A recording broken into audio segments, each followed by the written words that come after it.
एवं हि लोकः क्रतुभिः कृता अमी क्षयेषुणवसातिशया न निर्मला तस्मात् दृष्टश्रुतदूषणं परम् भक्त्योक्त एषं भजतात्मलब्धये। एवं इस प्रकार जिस तरह सांसारिक संपत्ति तथा कुटुंब नश्वर हैं, हे निश्चय ही लोकः उच्चतर लोक यथा स्वर्ग चंद्रमा सूर्य तथा ब्रह्मलोक क्रतुभी बड़े बड़े यज्ञों को संपन्न करने से क्रतः प्राप्त किया, अमी ये सब क्षयण स्व अस्थायी नश्वर सातिशया यद्यपि अधिक आरामदेह तथा भाने वाले न नहीं निर्मलः शुद्ध उत्पातों से रहित तस्मात् इसलिए अदृष्ट श्रुत न तो देखा हुआ न सुना गया दूषणम जिसकी त्रुटि परम परम भक्त्या अत्यंत भक्तिपूर्वक उक्तया जिस तरह वैदिक साहित्य में वर्णित है ज्ञान कर्म मिश्रित नहीं ईशम भगवान परम भगवान को भजता पूजा करो आत्मलब्धये आत्म साक्षात्कार के लिए। अनुवाद। वैदिक साहित्य से पता चलता है कि बड़े बड़े यज्ञ संपन्न करके मनुष्य स्वर्गादि लोक तक ऊपर उठ सकता है। यद्यपि स्वर्गलोक का जीवन पृथ्वी के जीवन की अपेक्षा सैकड़ों हजारों गुना अधिक सुखकर है, तो भी स्वर्गलोक न तो शुद्ध निर्मल है न भौतिक जगत के कलमश से रहित है। सारे स्वर्गलोक भी नश्वर हैं, अतएव ये जीवन के लक्ष्य नहीं हैं। किंतु यह न तो कभी देखा गया है नहीं सुना गया है कि पूर्ण पुरुषोत्तम भगवान में उन्माद होता है। फलस्वरूप तुम्हें अपने निजी लाभ तथा आत्म साक्षात्कार के लिए शास्त्रोक्त विधि से अत्यंत भक्ति के साथ भगवान की पूजा करनी चाहिए। तात्पर्य श्रील प्रभुपाद जी के द्वारा। श्रील प्रभुपाद की। जैसा कि भगवद गीता में कहा गया है, क्षीणे पुण्य मर्त्य लोकम विशंति, यहाँ तक यदि कोई पशुओं की बलि रूपी पापपूर्ण कृत्यों को संपन्न करके बड़े बड़े यज्ञ करके स्वर्गलोक को प्राप्त हो जाए, तो भी स्वर्गलोक में सुख का स्तर काफ़ी निरापद नहीं रहता। स्वर्ग के राजा इंद्र को भी ऐसा ही जीवन संघर्ष करना पड़ता है। इस प्रकार स्वर्ग प्राप्त कर लेने में कोई व्यावहारिक लाभ नहीं है। निसंदेह पुण्य कर्मों के फल क्षीण होने पर मनुष्य को इसी पृथ्वी पर लौटना होता है। वेदों में कथन है, तद्यथेह कर्मजितो लोकः क्षीयते एवमेवात्र मूत्र पुण्यजितो लोकः क्षीयता। जिस प्रकार कठिन श्रम से अर्जित यहाँ का भौतिक पद काल क्रम में समाप्त हो जाता है, उसी प्रकार स्वर्ग मनुष्य का स्वर्गवास भी अंततो गत्वा समाप्त हो जाता है। मनुष्य अपने पुण्य कर्मों की मात्रा के अनुसार विभिन्न प्रकार की योनियां प्राप्त करता है, किंतु उनमें से एक भी स्थायी नहीं है। अतएव वे सब अशुद्ध होती हैं। फलस्वरूप मनुष्य को चाहिए कि वह उच्च लोक जाने के लिए प्रयास न करे, क्योंकि उससे या तो पृथ्वी पर लौटना होगा या इससे भी नीचे नरक लोकों में जाना होगा। ऊपर जाना तथा नीचे आने के इस चक्कर को समाप्त करने के लिए मनुष्य को कृष्ण भावनामृत ग्रहण करना चाहिए। इसीलिए श्री चैतन्य महाप्रभु ने कहा, ब्रह्मांड भ्रमिते कौन भाग्यवान जीव, गुरु कृष्ण प्रसादे पाए भक्ति लता बीज। जीव जन्म तथा मृत्यु के चक्र में घूम रहा है, कभी उच्च लोक जाता है तो कभी अधोलोकों में जाता है, किंतु यह तो जीवन की समस्याओं का कोई हल नहीं हुआ। हाँ, यदि कृष्ण कृपा से किसी को कृष्ण प्रतिनिधि गुरु मिल जाए तो वह आत्म साक्षात्कार प्राप्त करके भगवत धाम जाने का संकेत पा सकता है। वास्तव में यही वांछनीय है। भजतात्म लब्धये, मनुष्यों को आत्म साक्षात्कार के लिए कृष्ण भावनामृत ग्रहण करना चाहिए। श्रील प्रभुपाद की। ओम अज्ञानतिमिरान्धस्य ज्ञानाञ्जन चक्षुरुन्मीलितं येन तस्मै श्री गुरुवे नमः। श्री चैतन्य मनोभीष्टं स्थापितं येन भूतले स्वयं रूपं कदा मह्यं ददाति स्वपदं। गुरुवे गौरचंद्राय राधिकायै तदालये कृष्णाय कृष्णभक्ताय तद्भक्ताय नमः।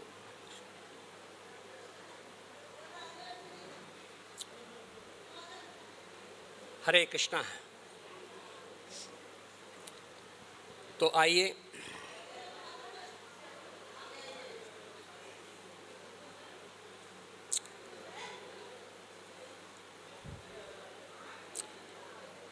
एवं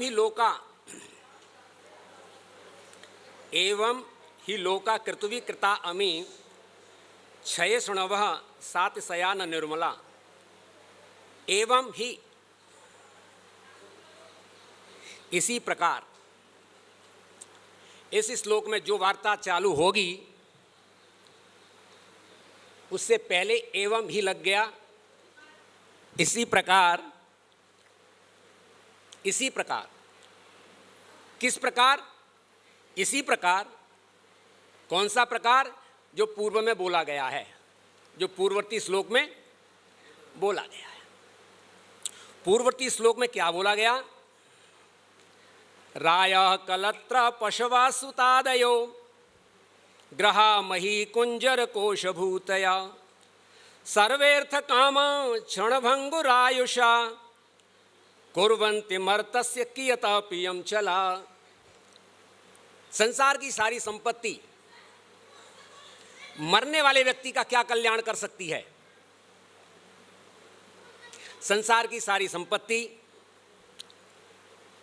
विविध प्रकार की संपत्ति, सुंदर स्त्री, पशु, पुत्र पुत्रियां, सुंदर आवास, भूमि, हाथी, खजाने, बहुत सारे प्राणियों का समूह, सर्वेर्थ कामा क्षणभंगुरायुषा, जो स्वयं भी क्षणभंगुर हैं, वो इस मरने वाले का क्या कल्याण कर पाएंगे? अब ध्यान दीजिए, यह श्लोक यहाँ बोला गया। अब उससे पहले भी श्लोक है। कोटि प्रयासो सुर बालका हरे रूपासने स्वय हृदय छिद्रवत् सत स्वस्यात्मना सख्य रसेश देहिनाम सामान्यतः किम विषयोपपादनई। मनुष्य को क्या करना चाहिए? क्या लक्ष्य है मनुष्य का? उस लक्ष्य की प्राप्ति करनी चाहिए मनुष्य को, और लक्ष्य से हट करके कोई कार्य नहीं करना चाहिए। प्रसंग यहाँ बड़ा सुंदर है, आख्यान बड़ा सुंदर है, और मैं आपको एक बात बताना चाहता हूँ कि ये जो प्रसंग चल रहा है, ये जो प्रहलाद के द्वारा असुर बालकों को जो उपदेश ज्ञान दिया जा रहा है, प्रहलाद प्रसंग में, इस आख्यान में 10 अध्याय में सबसे महत्वपूर्ण है, सबसे महत्वपूर्ण है। और सबसे महत्वपूर्ण होने में भी 18 श्लोक से लेकर के ये 40 श्लोक तक अति महत्वपूर्ण है। जब आप वैद्य के पास जाते हैं, वैद्य आपके रोग को दूर करने के लिए औषधि देता है, और औषधि देने के साथ में 2 बातें और अवश्य उसके साथ जुड़ जाती हैं। इसके साथ क्या खाएं, क्या ना खाएं, क्या पथ्य है और क्या कुपथ्य है, क्या लेना चाहिए, क्या नहीं लेना चाहिए, और किसके साथ लेना चाहिए, अनुपान किसके साथ करें। यह बात आप यहाँ क्यों कह रहे हैं? यहाँ कहने का उद्देश्य क्या है? यहाँ उद्देश्य यह है कि बहुत बड़ी औषधि मानव के लिए यहाँ पर उपस्थित कर दिए प्रहलाद महाराज ने, उपस्थित कर दी है। और अब ये जो श्लोक बोले जा रहे हैं, वह श्लोक बोले जा रहे हैं, यह नहीं लेना चाहिए, यह नहीं लेना चाहिए, ये कुपथ्य के रूप में बोले गए। ये लेना चाहिए, क्या लेना चाहिए? सतत भगवत स्मरण, सतत भगवत स्मरण। और हमारे 4 नियम हैं, उन्हें उनसे दूर रहना चाहिए। 10 नामापराध हैं, उनसे दूर रहना चाहिए, सतत स्मरण करना चाहिए। ये पथ्य है। इस पर थोड़ा सा विचार करके हम इस प्रसंग पर पुनः आएंगे। हम अपने श्लोक को छोड़ने वाले नहीं हैं, इस श्लोक पर ही चर्चा करेंगे। लेकिन मैं समझता हूँ कि अब इस ज्ञान का उपसंहार हो रहा है। आगे जा कर के अब ज्ञान की बात समाप्त होती ही चली गई। अब तो ये बताएंगे कि ये नहीं करना चाहिए, ये नहीं करना चाहिए। औषधि क्या है, भवरोग को दूर करने की औषधि क्या है, ये यहाँ पर विस्तृत हुई है। उस पर मैं थोड़ा सा चर्चा करूँगा। एक प्रबुद्ध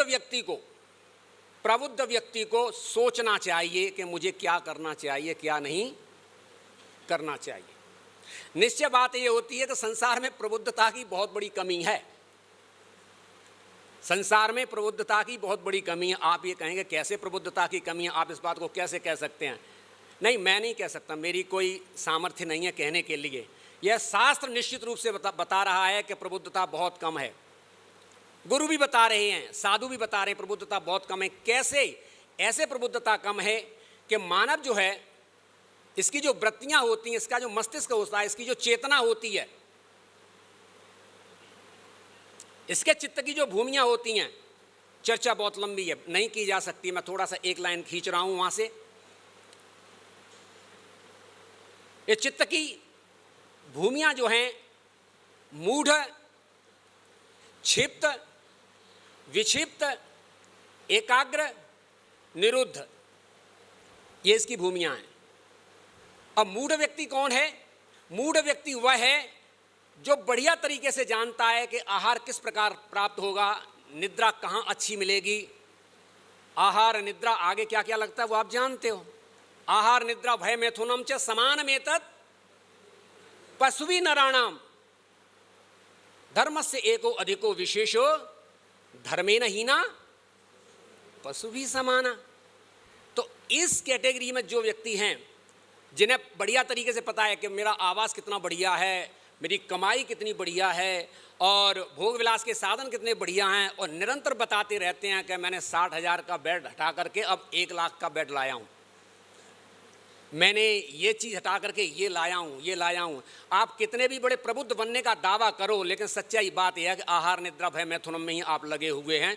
ऐसे व्यक्ति, और एक पशु व्यक्ति, एक पशु जिसको अच्छी तरीके से पता होता है कि हरा चारा कहाँ है और सूखा चारा कहाँ है, हरा चारा कहाँ है और सूखा चारा। एक पशु को छोड़ दो, किधर जाएगा? हरे चारे की तरफ जाएगा। वो जानता है कि इसमें स्वाद ज़्यादा है। धूप है और एक तरफ छाया है, धूप पड़ रही है, पशु कहाँ बैठेगा? छाया में बैठेगा। पशु अनायास ही आकर्षित हो जाएगा विपरीत लिंग की तरफ। सारी की सारी व्यवस्था वही आपके अंदर, वही हमारे अंदर। तो अंतर क्या है? तो मानोगे कि प्रबुद्धता की कमी है। जो जीवन का उद्देश्य वो प्राप्त नहीं हो रहा, उसी में हम लगे हुए, जिसमें पशु जीवन लगा हुआ। ऐसे व्यक्ति मूढ़।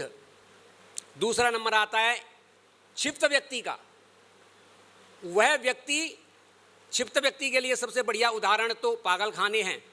वो कभी यथार्थ बात ही नहीं करता, बात ऐसी करेगा जो बिल्कुल उल्टी सीधी, पागलों की तरह, और पागल खाने भी भरे पड़े। तीसरा आता है विक्षिप्त। विक्षिप्त व्यक्ति वह समझता है कि मैं बहुत बढ़िया कार्य कर रहा हूं, मैं सफल हो रहा हूं, और फिर कर क्या रहा है? वो कर रहा है बहुत बड़े विस्तार कर रहा है, अपने व्यापार के, अपने साधन प्रसाधन के बड़े बड़े विस्तार कर रहा है, और संतोष को प्राप्त नहीं हो रहा, करता हुआ चला जा रहा है। वह विक्षिप्त है।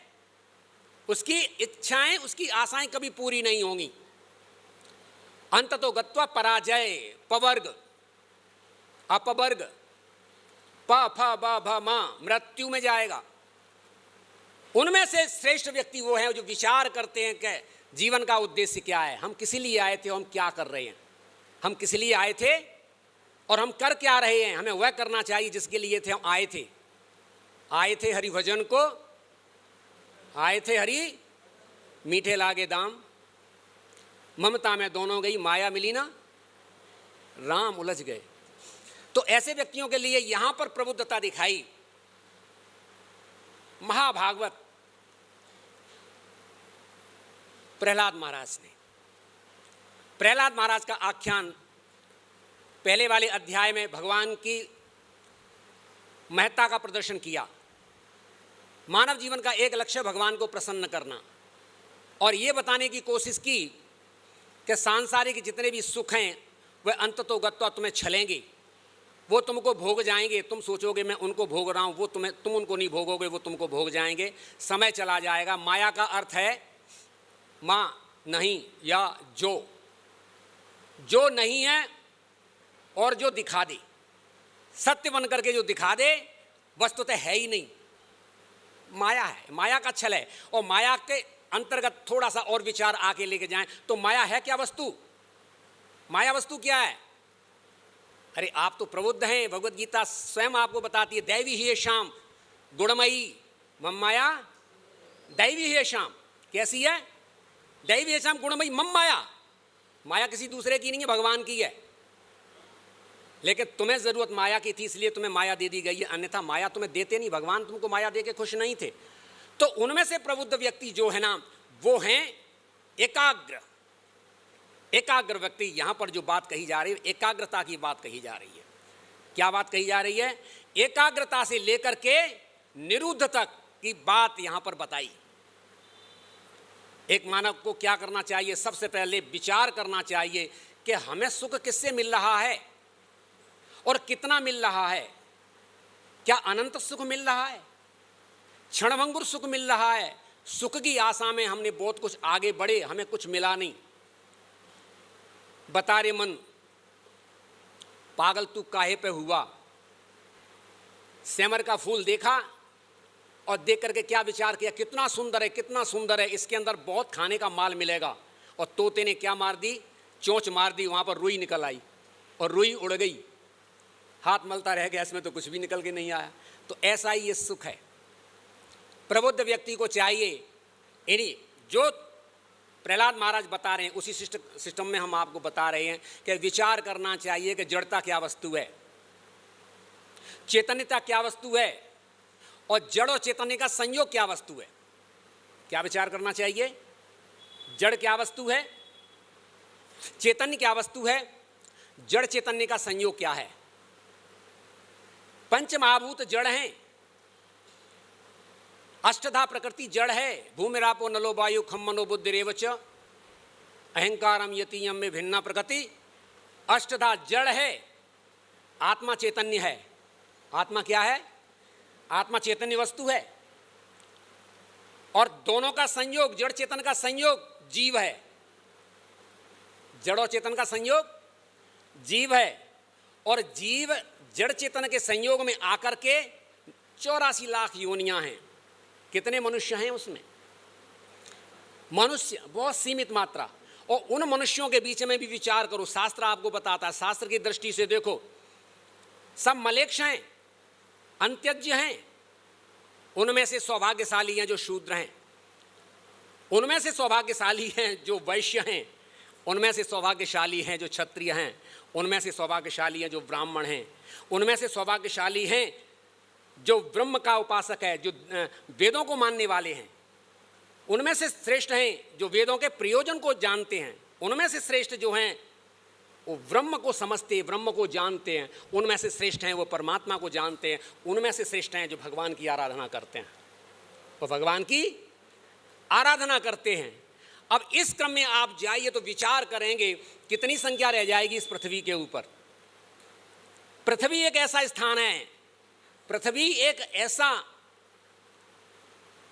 अड्डा है जहां से असली गंतव्य को जाया जा सकता है। असली गंतव्य को जाने के लिए यहीं पर है और यहां पर कितनी सीमित संख्या है। तो बड़ी दुर्भाग्य हमारा हो रहा है। जड़ चेतन, जड़ चेतन का संयोग, जड़ के अंदर तीन विचार जड़ पैदा होता है, जड़ बनाया, पैदा हुआ, कुछ समय टिका और कुछ के बाद में नष्ट हो गया, 3 क्रियाओं को करके निकल जाता है।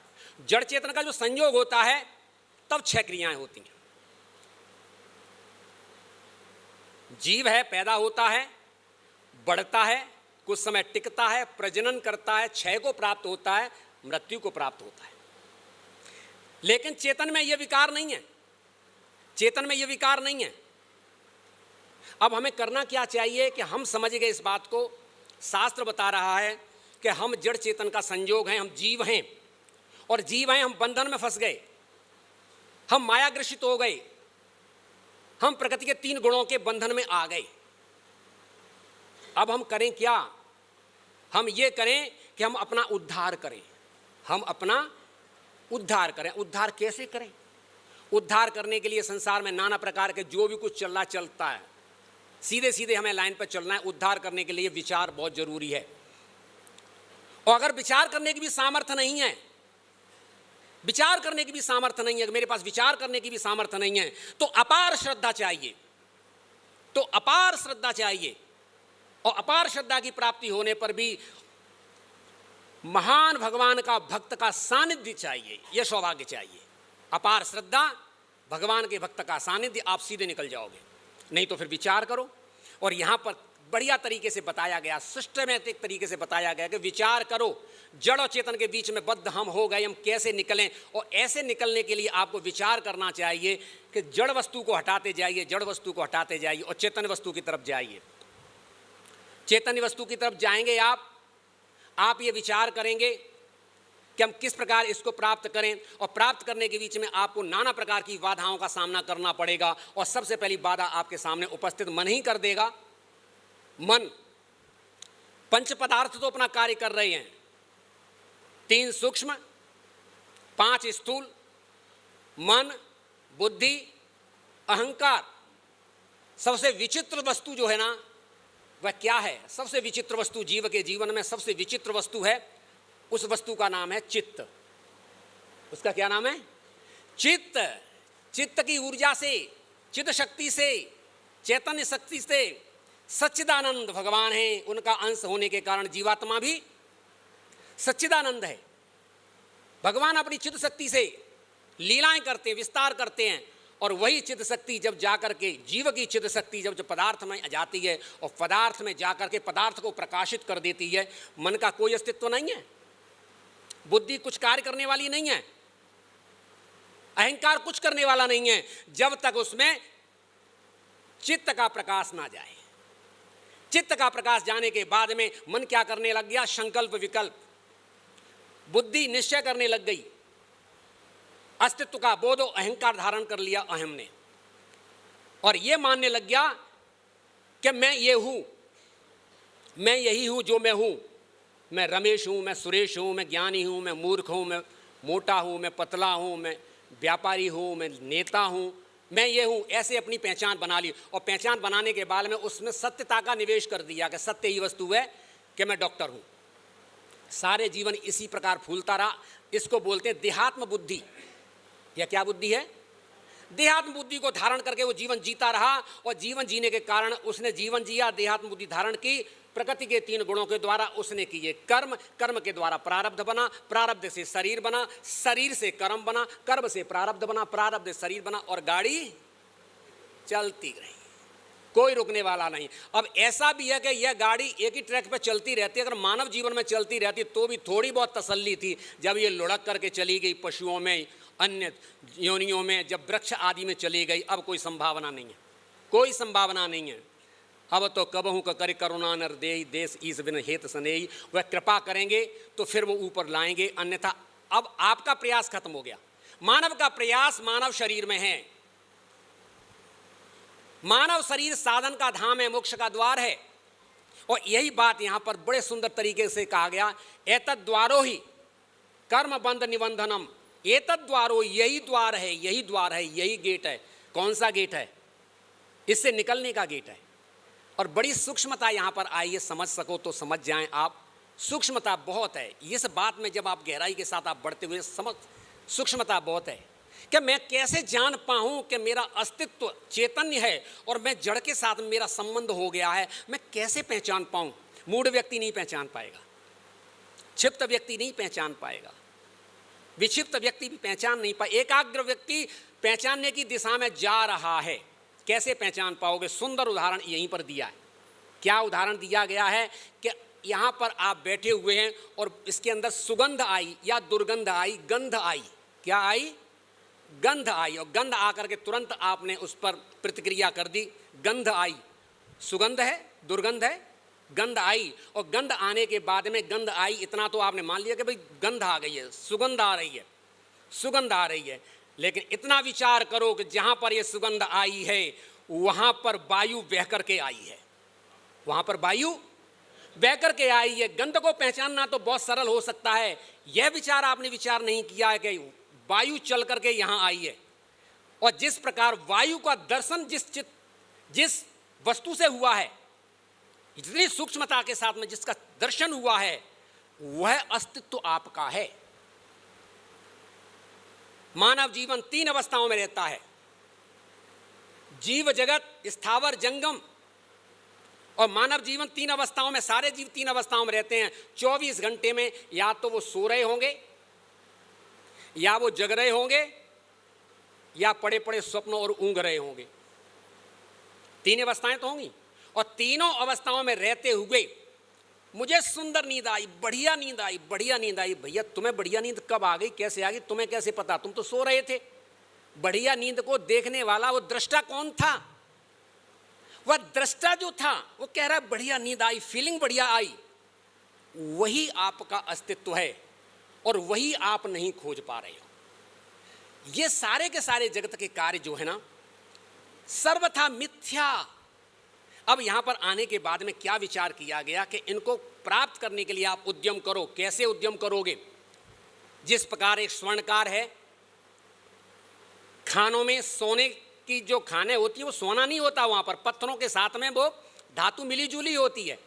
और वहां से निकाल करके उसको जानने वाला क्या करता है? युक्ति के द्वारा वह सोने को प्राप्त करता है।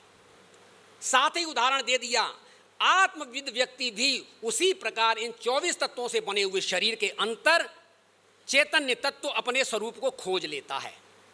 चैतन्य तत्व अपने स्वरूप को खोज लेता है। इस श्लोक के अंत में आत्मलब्धये, आत्म साक्षात्कार प्राप्त करो।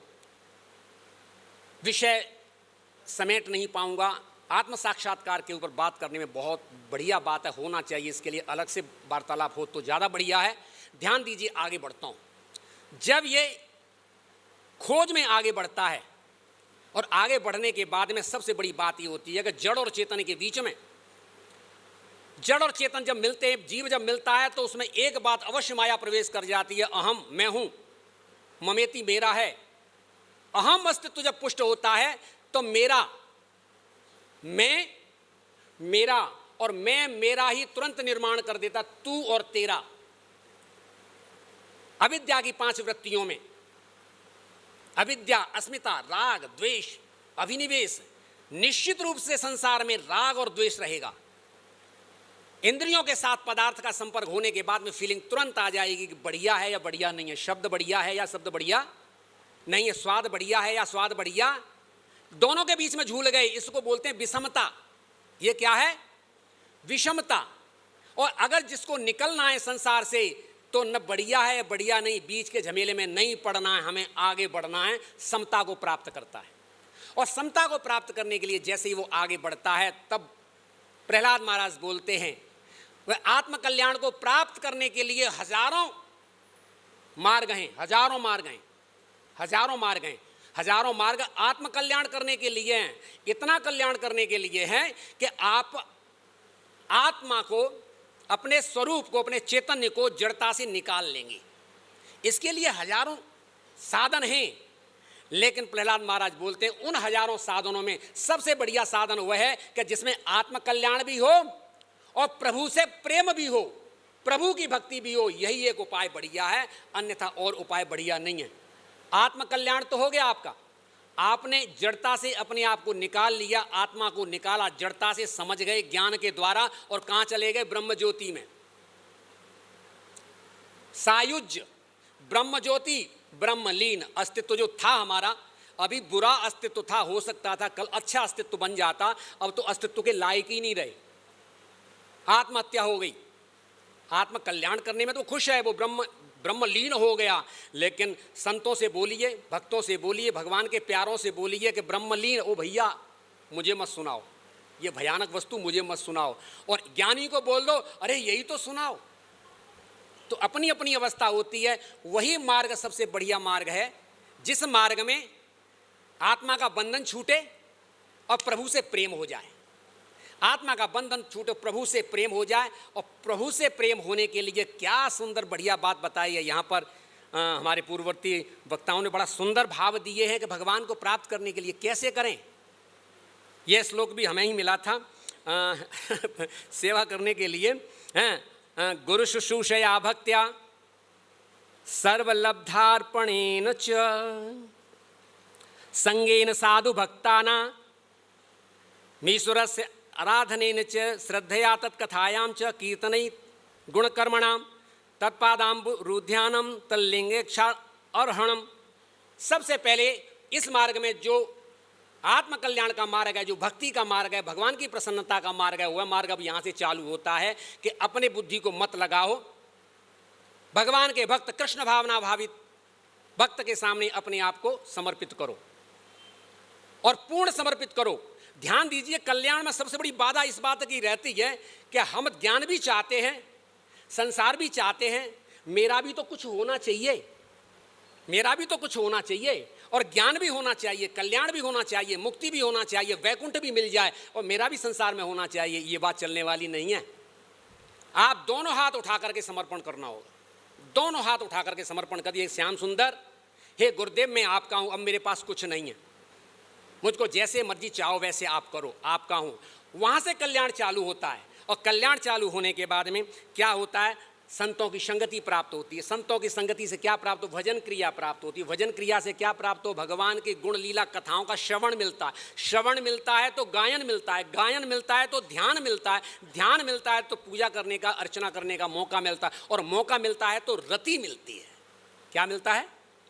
रति मिलती, आसक्ति मिल जाती है। और आसक्ति मिल जाती है, ध्यान इस बात का रखो, प्रहलाद महाराज ने सुंदर तरीके के साथ में कह दिया, क्या तुम्हें रति प्राप्त हुई? क्या तुम्हें रति प्राप्त हुई? हाँ, मुझे रति प्राप्त हुई। नहीं, रति प्राप्त करने का पैमाना भी प्रहलाद महाराज ने उपस्थित कर दिया। बताओ कैसे रति प्राप्त होगी? रति प्राप्त होने का सबसे सुंदर उदाहरण है कि जिसको भगवान में रति प्राप्त हो गई है, जिसको भगवान की भक्ति प्राप्त हो गई है, जिसको भगवान से प्रेम प्राप्त हो गया है, उसके अंदर पहला गुण प्रकट हो जाएगा कि सभी जीवात्माओं में समान भाव से समदृष्टा की दृष्टि आ जाएगी। ऊंच नीचता उसके अंदर रहेगी नहीं, विषमता उसके अंदर रहेगी नहीं। जबकि विषमता का संसार चल रहा है, लेकिन वह विषमता नहीं देखेगा। भगवद गीता में समत्वम योग उच्चते, समत्वम योग उच्चते। भगवान किसमें है? सम। बहुत बढ़िया बात यहाँ पर कही गई, प्रसंग नहीं ले पा रहा हूँ मैं। इस प्रसंग को चालू करने में, स्कंद को चालू करने में परीक्षित महाराज ने सबसे पहले यही शंका कर दी कि भगवान को तो सम बोला जाता है, भगवान तो व्यवहार विषम जैसा कर रहे हैं। समा प्रिया सुहृदय ब्रह्मन भूतानाम भगवान स्वयं इंद्रस्यार्थे कथम दैत्यान बधित विषमो यथा। इंद्रयार्थे, इंद्र के लिए आप दैत्यों का भगवान विषमता के आधार पर क्या कर रहे हैं? वध कर रहे हैं। मैं कैसे मान लूं कि भगवान सम है? सुंदर उदाहरण इसमें नारद जी ने प्रसंग बता करके किया कि भगवान के साथ में किसी प्रकार संबंध जोड़ लो। कामाद द्वेषाद भयाद स्नेहाद यथा भक्तेश्वरे नरे आवेशित अगमित्वा सर्वम पापम गतिम गता। भगवान के साथ काम, द्वेष, स्नेह, भक्ति कैसे भी संबंध जोड़ो, क्या होगा? कल्याण होगा, जीव का उद्धार होगा। और माया से कैसे भी संबंध जोड़ो, पतन होगा।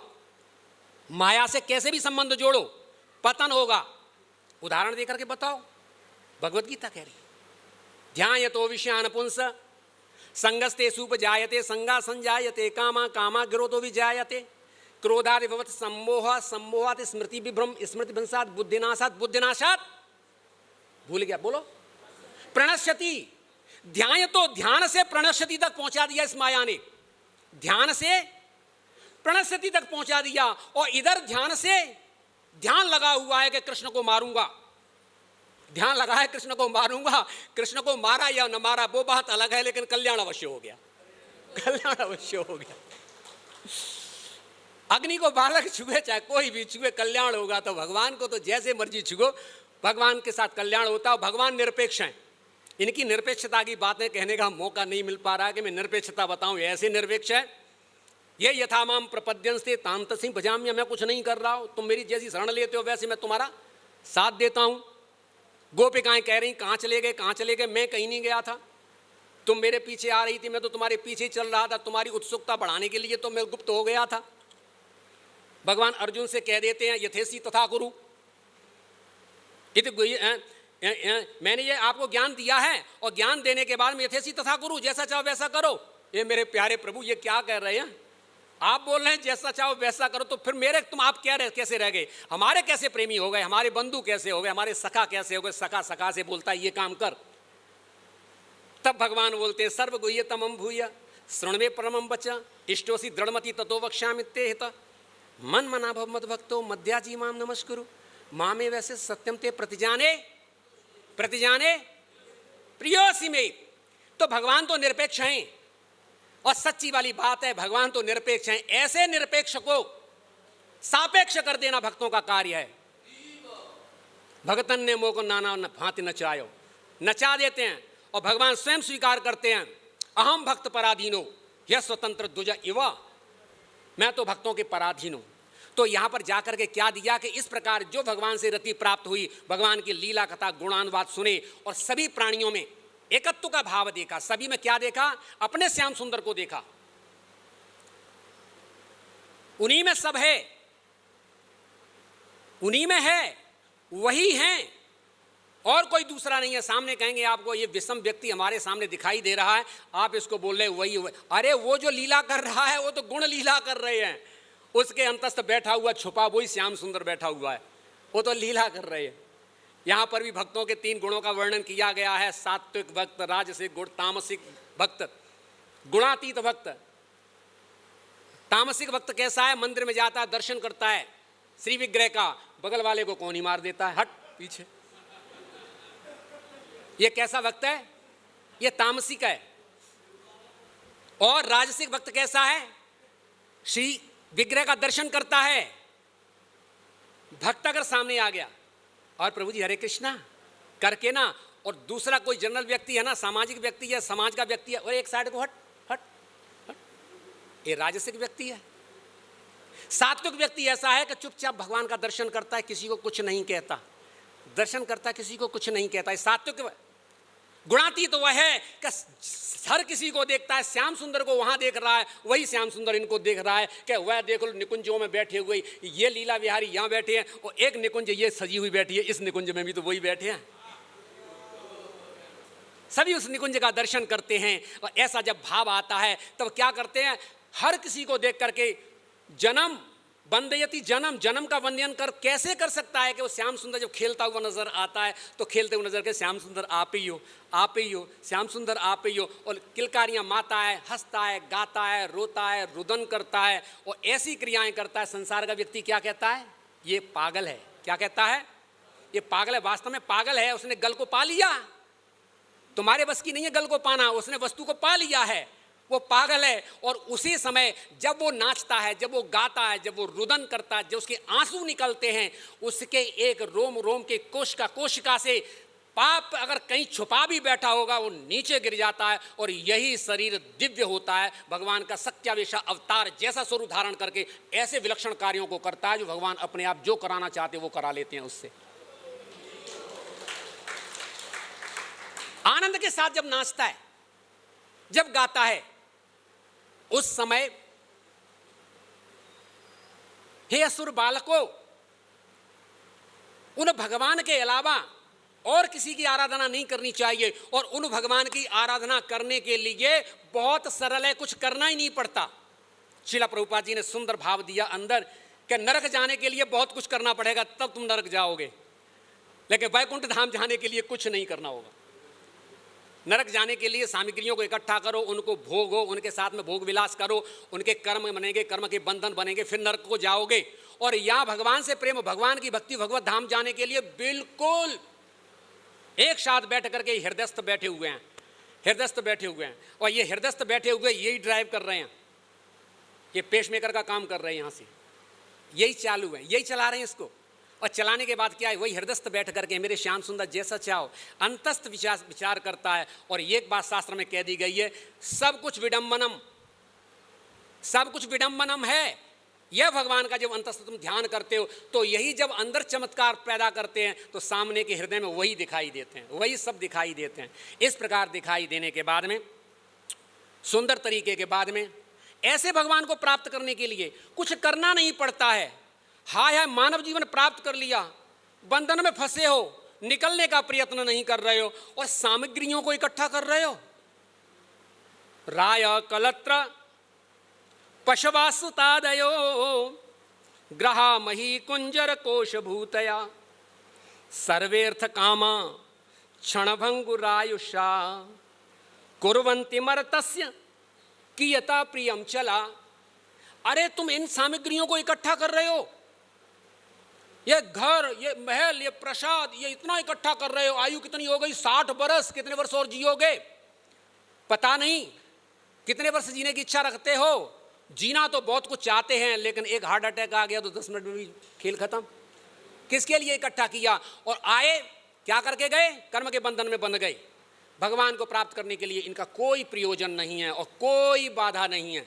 और बाधा होने के बाद में यहाँ पर अब इस श्लोक में क्या बोले, यह श्लोक बोला गया कि जिस प्रकार संसार की सामग्री, संसार की वस्तुएं मरने वाले का कोई कल्याण नहीं कर सकती, उसी प्रकार यज्ञ आदि करके बहुत बड़े सत्क्रतु 100 यज्ञ कर ले इंद्र बनेंगे। 100 यज्ञ करने के बाद सत्क्रतु इंद्र बनोगे। इंद्र बनोगे, क्या करोगे, तुम्हें भी फिर जा करके दैत्य और दानवों के साथ में युद्ध करना होगा, भागना होगा, दौड़ना होगा, प्रतिस्पर्धा करनी होगी। और ये करना होगा, कहीं पृथु महाराज के यज्ञ में कहीं वो हो रहा है, कहीं हमारा फिर कहीं आकर के कुर्सी पे कोई कब्जा ना कर ले। राग और द्वेष, अभिनिवेश, अविद्या रहेगी। इसीलिए क्या करना चाहिए, जिस प्रकार भौतिक शरीर संसार के भोग नश्वर हैं, उनसे चित्त को हटाओ, उसी प्रकार स्वर्गीय भोगों की तरफ आकर्षित मत हो।